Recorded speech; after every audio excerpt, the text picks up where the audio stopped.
Allah mengampuni dosa seorang hamba itu ada 5 tahap, 5 tipe. Berapa tipe? 5. Sudah. 1, dengan memaafkan kesalahan itu. Sifat Allah yang memaafkan kesalahan hamba disebut al-afwu. Ya. Misal subuh tadi jam berapa? Kumaha ieu teh? 4:35. Terus ada orang yang sholat subuhnya jam 5:34. Waktu subuh 4:35, sholat subuh 5:3. Salah tidak? Salah. Dosa tidak? Belum tentu.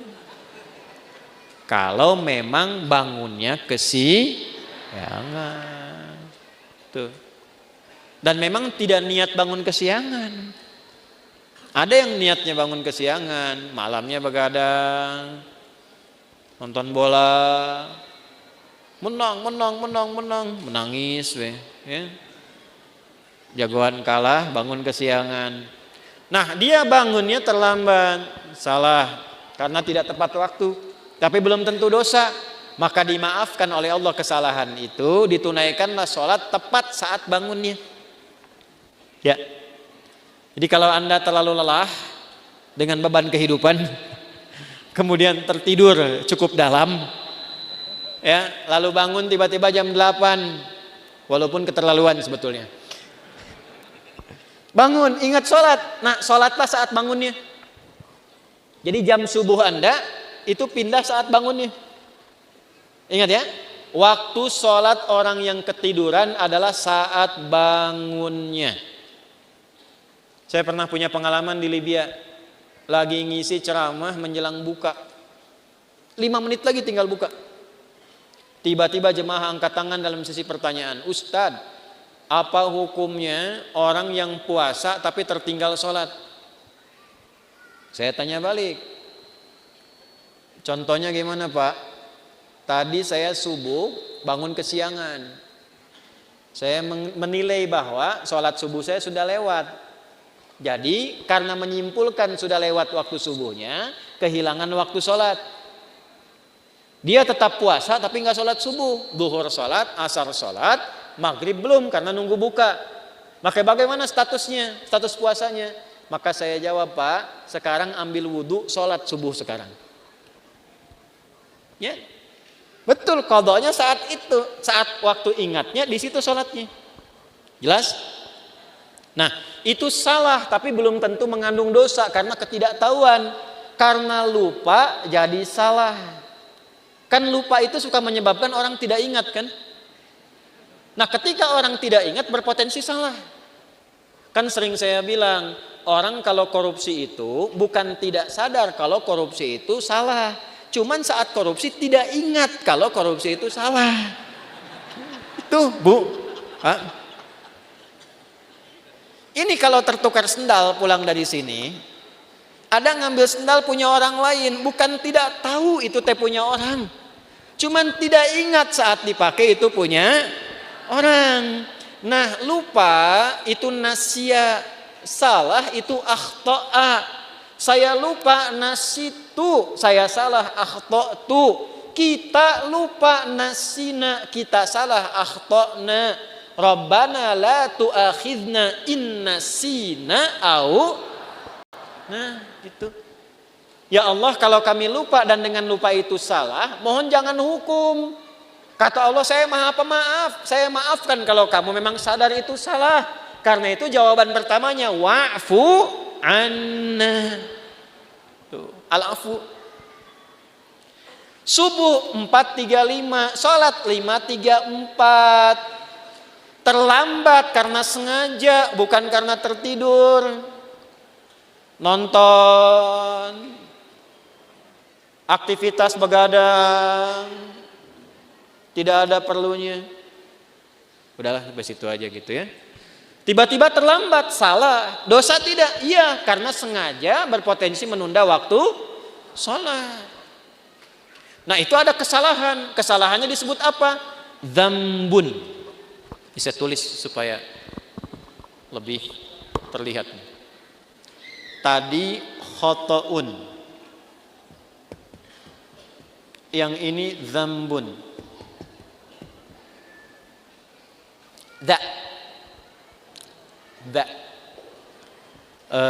Kapan-kapan nanti saya mungkin rilis video pengajaran untuk spelling huruf hijaiyah tuh di 17 tempat. Itu diantara manfaatnya, itu bisa mengeluarkan semua potensi suara dalam tubuh. Bukan hanya untuk baca Al-Quran. Jadi kalau kita bisa mengeksplorasi itu belajar bahasa apapun bisa cepat untuk kita kuasai. Karena semua sumber suara keluar. Misal yang dari sini a, ha itu di sini. Ketika ke sini ha, ketika ke sini kho, kan? Sampai da itu da di sini, da. Sampai ketemu ba, gampang, matiin aja hurufnya. Ab, at. Nah, itu sumber suaranya. As, az, ab. Ya, harokatnya cuma 3. Namanya ayu. Kalau enggak a, i atau u. Ab. Kasihkan a, ba. Kan? Ciluk. Nah, kan? Dikebawahin bi. Dibesarin u. Nah, ini pakai za, dzambun. Dzambun itu, maaf, salah yang mengandung unsur dosa. Sengaja menunda sholat, terlambat, dzambun. Allah tidak ingin hambanya pulang ke akhirat bawa dosa. Maka diturunkanlah sifat yang kedua, namanya ghafir. Apa namanya? Ghafir. Ada surah ke-40, surah Ghafir. Lihat ayat ketiga. Ghafiri dzambi. Ghafir dipasangkan dengan dzambun. Ghafiri dzambi wa qabilit taubi. Ini ghafir. Ini al-afu. Sudah terlambat, ngajak orang lain terlambat. Yuk nonton dulu, udah sholat nomor 2, nonton nomor 1. Maka berubah namanya dari dzambun jadi dzunubun. Jamak. Dzambun, dzunubun.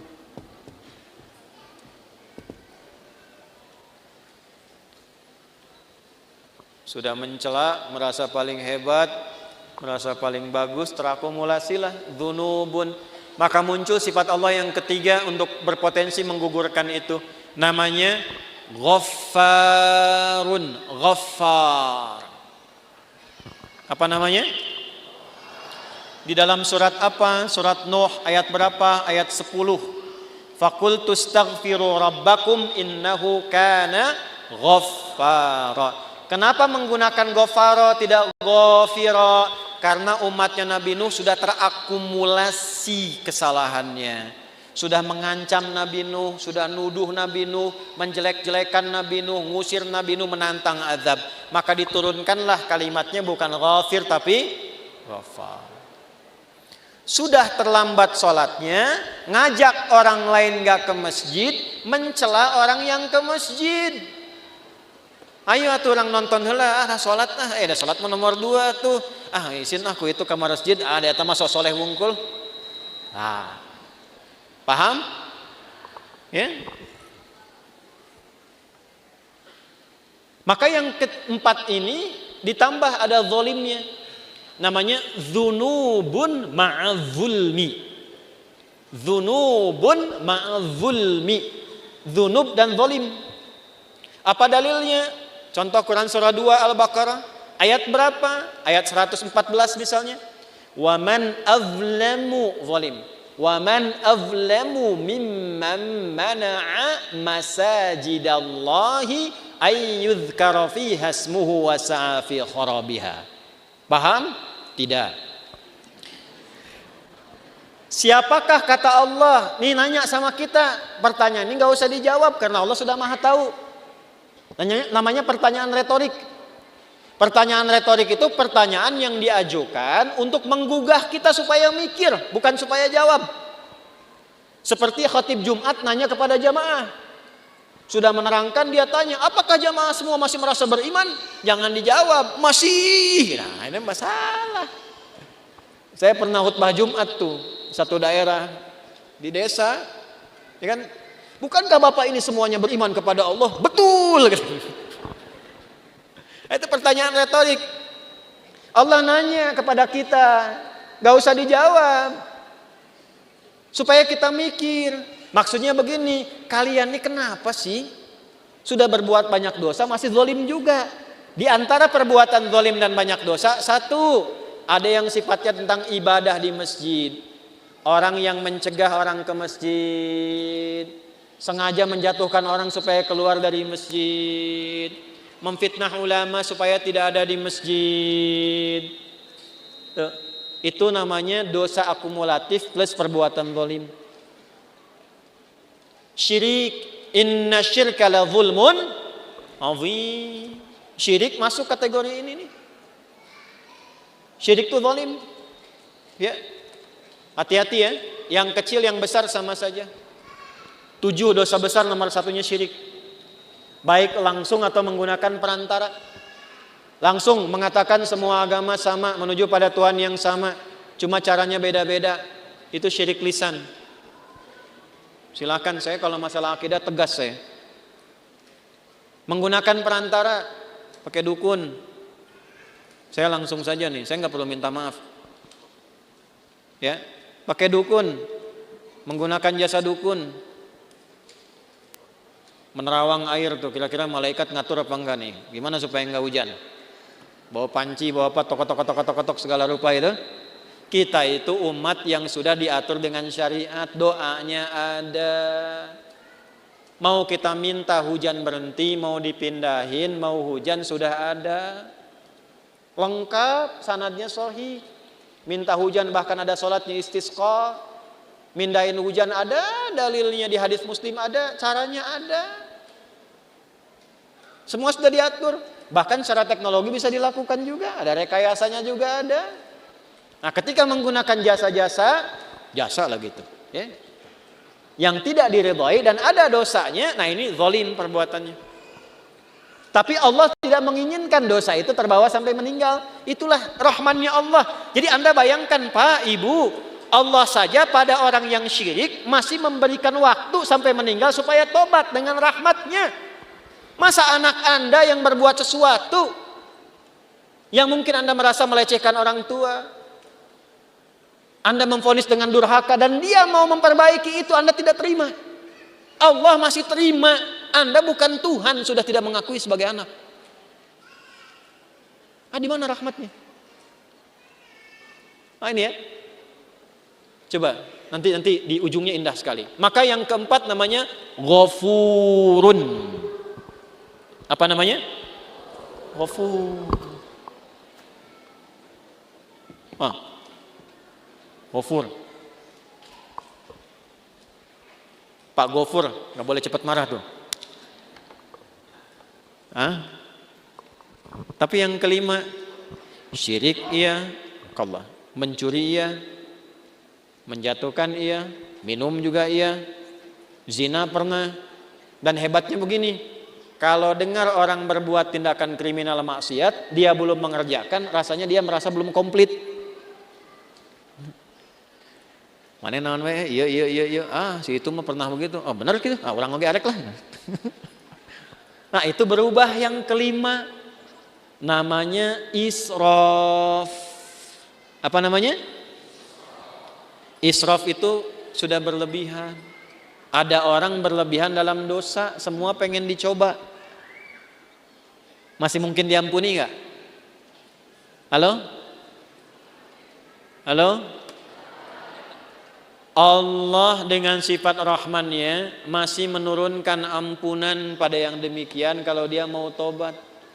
Inilah yang kelima puncaknya.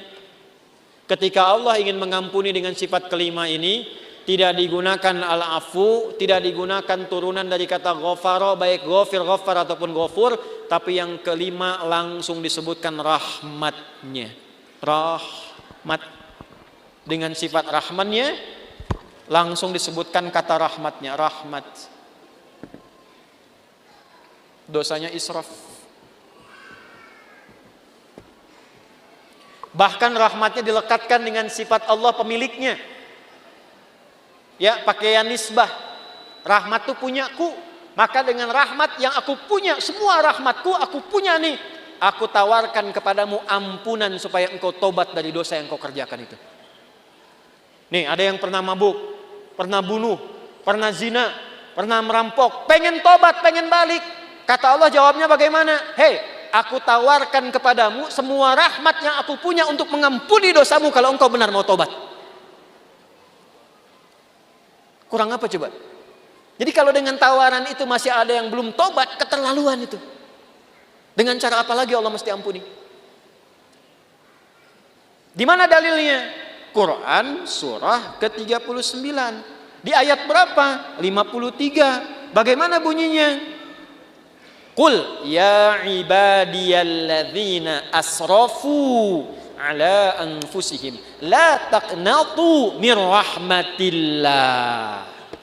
Sandarkan pada Allah. Wasi'at rahmati kulla syai'. Rahmat ketemu yang mutakallim. Rahmatku mencakup semuanya. Ya di situ apa? Allah. Jangan putus asa dari rahmat Allah. Kenapa tidak langsung menggunakan rahmati? Karena kalau banyak dosa, biasanya nggak kenal Allah, walaupun mengaku Muslim. Itu. Maka nama Allahnya dikenalkan lagi, supaya kenal lagi. Ya. Contoh nih, ada orang sudah terakumulasi dosanya, profesional lah di bidang dosa. Mabuk, nipu, ngerampok segala rupa kan? Terus Anda ingatkan, ya itulah orang bertakwa kepada Allah. Nah, pasti jawabnya gini, atau mau Allah lah gitu. Jangan bawa Tuhan gitu ya. Nah, karena belum kenal Tuhan, dikenalkan lagi la taqnatu mir rahmatillah. Dan hebatnya masih diaku hamba, Pak. Kul ya Muhammad katakan, ya ibadi, hei hambaku, masih diaku hamba. Coba ya, ini jangan anak Anda lah, anak umum aja. Ada ibu dan ayah, anaknya begitu durhaka, buruk terhadap citra keluarga. Di luar sudah merampok, sudah membunuh, sudah berzina, merusak nama keluarga. Tiba-tiba pulang ke rumah pengen minta maaf sama bapak dan ibu, diterima nggak? Ayo. Saya tanya nih, kalau bapak ibu mau terima, pertama ketemu senyum atau kecut? Tuh. Marah atau tenang? Tuh. Non sia kadieu. Tuh, coba. Nah, inilah pentingnya kita ngaji begini. Ini anak datang pengen taubat, wasilahnya orang tua pengen minta maaf. Allah yang pencipta kita mengatakan, Qul ya ibadi, pakai kata iba, hambaku. Pakai ya disebutkan 360 kali dalam Al-Quran. Fungsinya 3 di ilmu nahwu. Nidaul qarib, nidaul mutawassit, nidaul ba'id. Memanggil yang dekat, yang menengah, yang jauh. Hei ahli maksiat, dimanapun berada, semua jangkauan. Yang telah menyimpulkan mungkin Allah nggak akan ampuni dosaku. Salah kesimpulannya kata Allah, hambaku sini, jangan putus asa dari rahmatku. Setelah Allah berikan rahmat, teruskan ayatnya, innallaha yaghfirudz dzunuba jami'a. Semua dosa yang pernah engkau kerjakan, kalau benar tobatmu, aku ampuni sekarang semuanya.